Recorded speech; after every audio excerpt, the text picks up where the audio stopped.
Umar Khalid విషయంలో trial దాకా ఆగండి లాంటి వ్యాఖ్యలు చేస్తున్న వ్యవహారం మీద విశ్వ గారికి సంబంధించిన ఒక కథనం చూద్దాం. ట్రయల్ వరకు ఆగాల. అయితే అందరికీ ఒకే నియమం ఉండాలి. కొంతమంది ఏదైనా విన్న వెంటనే రియాక్ట్ అవుతారు. మరికొందరు ముందు గమనిస్తారు, తర్వాత ప్రశ్నిస్తారు, చివరికి మాట్లాడతారు. ఈరోజు అద్దీప్ దిక్కేతో జరిగిన ప్రెస్ మీట్లో కనిపించింది ఇదే తేడా కాదు, ద్వంద్వ ప్రమాణం. ఉమర్ ఖలీద్ పుస్తకం గురించి ప్రశ్న అడిగితే అందులో ఆదివాసీల గురించి ఉంది, నేను చదవడానికి ఎదురు చూస్తున్నాను.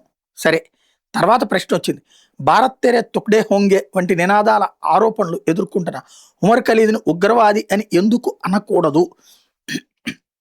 జవాబు, ట్రయల్ జరగనివ్వండి, అప్పటి వరకు ఏమీ చెప్పకూడదు. అద్భుతం. అదే మాట అందరికీ వర్తిస్తే చట్టం ముందు అందరూ సమానమే. కానీ అసలు ప్రశ్న అక్కడే వచ్చింది. జార్ఖండ్లో రోడ్లపైకి వచ్చినటువంటి విద్యార్థుల్లో కూడా ఎస్సీ ఎస్టీ యువత ఉన్నారు. వాళ్ళని కలవడానికి ఎందుకు వెళ్ళరు? వాళ్ళ బాధ గురించి ఎందుకు మాట్లాడరు? ఉమర్ ఖలీద్ కోసం ట్రయల్ వరకు వేచి ఉండాలి అనేది న్యాయం అయితే, అదే న్యాయం ధర్మేంద్ర ప్రధాన్, అమిత్ షా విషయంలో ఎందుకు కనిపించదు? వాళ్ళకు మాత్రం ట్రయల్కు ముందే ఏ పేర్లతో పిలిచారో అక్కడ ట్రయల్ అవసరం లేదా? ఇక్కడే అసలు ఆట బయటపడుతుంది. ఒక వ్యక్తి జైల్లో ఉన్నాడు, అతని పుస్తకం వస్తుంది, ఆ పుస్తకం చుట్టూ భావోద్వేగం నిర్మించబడుతుంది. ఆదివాసీల బాధ, సామాజిక న్యాయం, 6 సంవత్సరాల జైలు, ట్రయల్ ఇంకా కాలేదు, ఒక్కో భావోద్వేగ ఇటుకతో ఒక నేరేటివ్ కట్టబడుతుంది.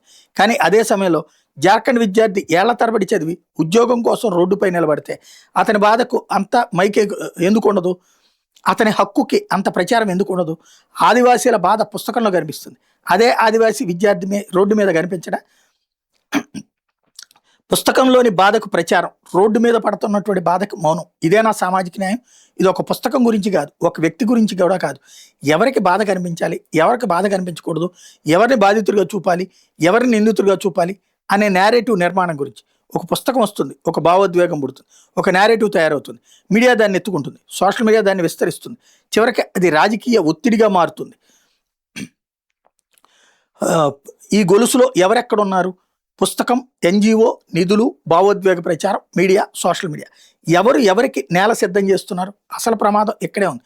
ప్రజలు ఒక సంఘటన చూసి కోపపడడం సహజం, కానీ ప్రతిసారి ఒకే వర్గం బాధ మాత్రమే ముందుకు వస్తుంటే, ప్రతిసారి ఒకే వర్గం నిందితుడిగా మారుతుంటే, ప్రతిసారి ఒకే వర్గానికి ట్రయల్ వరకు వేచి చూడండి అనే రక్షణ లభిస్తుంటే, అది యాదృచ్ఛికమా లేక ఒక నేరేటివ్ని పద్ధతిగా నిర్మిస్తున్నారా? ఇదే ఇక్కడ గుర్తుపెట్టుకోవాల్సినటువంటి అంశం. అందుకే ప్రతి విషయానికి వెంటనే రియాక్ట్ అవ్వాల్సిన అవసరం లేదు. కొంచెం ఆగండి. ఎవరు మాట్లాడుతున్నారు, ఎవరి కోసం మాట్లాడుతున్నారు, ఎవరిని కాపాడుతున్నారు, ఎవరిని మౌనంగా వదిలేస్తున్నారు, ఎవరి బాధ వైరల్ అవుతుంది, ఎవరి బాధ మాత్రం వార్త కూడా కావడం లేదు. ఇవన్నీ గమనించండి. ఎందుకంటే నేరేటివ్ యుద్ధంలో పెద్ద మోసం అబద్ధం మాత్రమే కాదు, నిజంలో ఒక భాగాన్ని మాత్రమే మీకు చూపించడం. రియాక్ట్ అవ్వడం సులభం, ఆటను అర్థం చేసుకోవడం అసలు ఆయుధం. రియాక్ట్ అవ్వకండి, గమనించండి. మీకు కనిపించేది ఒక సంఘటన కావచ్చు, కానీ దాని వెనక ఏళ్లుగా నిర్మిస్తున్నటువంటి ఒక నేరేటివ్ ఉండొచ్చు.